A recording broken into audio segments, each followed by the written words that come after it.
জিপিএ-5 শিক্ষার্থীদের অনেকেই জানে না জিপিএ মানে কি। বাংলাদেশ সম্পর্কেও তাদের ধারণা কম।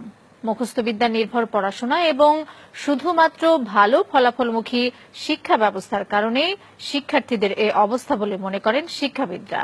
আনোয়ার হোসেনের রিপোর্ট। মাধ্যমিক পরীক্ষার ফল প্রকাশের দিন এমন উচ্ছ্বাসে মেতে ওঠে শিক্ষার্থীরা। ভালো ফলের সর্বোচ্চ মাপকাঠি জিপিএ-5 যারা পায় তাদের আনন্দ সীমা ছাড়ায়। প্রশ্ন উঠেছে বছর বছর পাশের হার আর জিপিএ-5 সংখ্যা বাড়লেও শিক্ষার মান বাড়ছে কিনা। এর জবাব খুঁজতে আমরা কথা বলি এবার এসএসসিতে পাশ করা কয়েকজন শিক্ষার্থীর সঙ্গে, যাদের মধ্যে 6 জন জিপিএ-5 পেয়েছে। তাদেরকে আমরা কিছু প্রশ্ন করি। জিপিএ এটার পূর্ণাঙ্গ রূপ কি? জানি না, এখন মনে পড়ছে না। GPA grating point. এসএসসি এটার পূর্ণাঙ্গ রূপ কি? এখন আমার মনে পড়তেছে না। Junior school certificate. School secondary certificate. আমি জিপিএ-5 পেয়েছি, ইংরেজিতে কি হবে? I am GPA 5. I give a GPA 5. I get GPA 5. I will. মোট 13 জনকে প্রশ্নগুলো করা হয়েছিল, কিন্তু কেউই সঠিক জবাব দিতে পারেনি। এসব শিক্ষার্থীর কাছে এরপর করা হয় সাধারণ জ্ঞান এবং বিজ্ঞান বিষয়ে কিছু প্রশ্ন।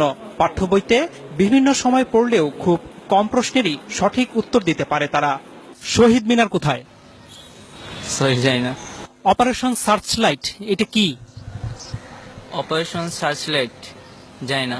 অপারেশন করার সময় যে লাইটটা জ্বালা ওইটা হয়তো জানি, কিন্তু তার বেশি কিছু জানি না। 25শে মার্চ কাল রাতে পাকিস্তানি হানাদার বাহিনী যে প্ল্যানিং করে আমাদের দেশে হঠাৎ আক্রমণ করে, ওইটাকে অপারেশন সার্চলাইট বলা হয়। শহীদ বুদ্ধিজীবী দিবস কবে? শহীদ বুদ্ধি দিবস জানি না। 17 আগস্ট। 10 ডিসেম্বর। আন্তর্জাতিক মাতৃভাষা দিবস কবে? জানি না। স্বাধীনতা দিবস কত তারিখে? স্বাধীনতা দিবস 16 ডিসেম্বর। বিজয় দিবস কবে? বিজয় দিবস হচ্ছে 26শে ডিসেম্বর। জাতীয় স্মৃতিসৌধ কোথায়? জাতীয় স্মৃতিসৌধ হচ্ছে পাই না। রণসঙ্গীত কে রচনা করেছে? পারি না। রবীন্দ্রনাথ ঠাকুর। বাংলাদেশের জাতীয় সঙ্গীতের রচয়িতা কে? কাজী নজরুল ইসলাম। মাউন্ট এভারেস্ট কোথায়? ইংল্যান্ড। তুমি সায়েন্সে পড়েছ। পিথাগোরাস কে?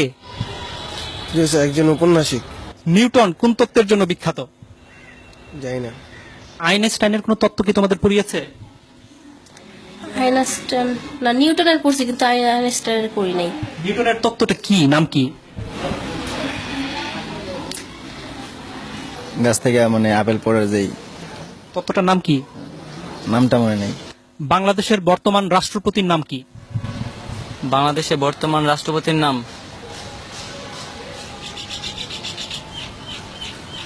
জানি না।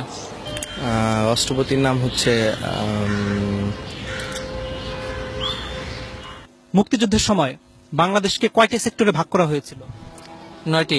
নেপালের রাজধানী কোথায়? নেপসুন। তুমি তো কম্পিউটার ব্যবহার করো। ব্যবহার করি মাঝে মাঝে আর কি, এই ফেসবুকে আর কি থাকি, গান টান শুনি। হার্ডওয়্যার এবং সফটওয়্যার এটার মানে বুঝো? জানি না। তোমরা কি পাঠ্য বইয়ের বাইরে কোনো বই পড়ো? এমনি মানে গল্পের বই পড়ি। কার গল্প? রবীন্দ্রনাথ ঠাকুরের গল্পের বই পড়ি। রবীন্দ্রনাথ ঠাকুরের একটা গল্পের নাম বলো তো।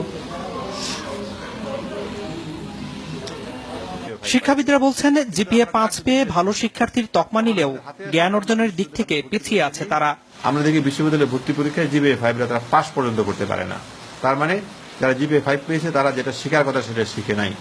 তার মানে হচ্ছে কি এই জিপিএ-5টা সত্যিকার জিপিএ-5 না, তাদের হাতে জিপিএ-5টা তুলে দেওয়া হচ্ছে। এখন শিক্ষার গুণগত মানটা যদি বাড়ানো না হয়, তাহলে শুধুমাত্র সংখ্যা দিয়ে আসলে কোনো লাভ হবে না। এদিকে শিক্ষার্থীরাই জানালো কেন তারা এসব প্রশ্নের উত্তর দিতে পারছে না।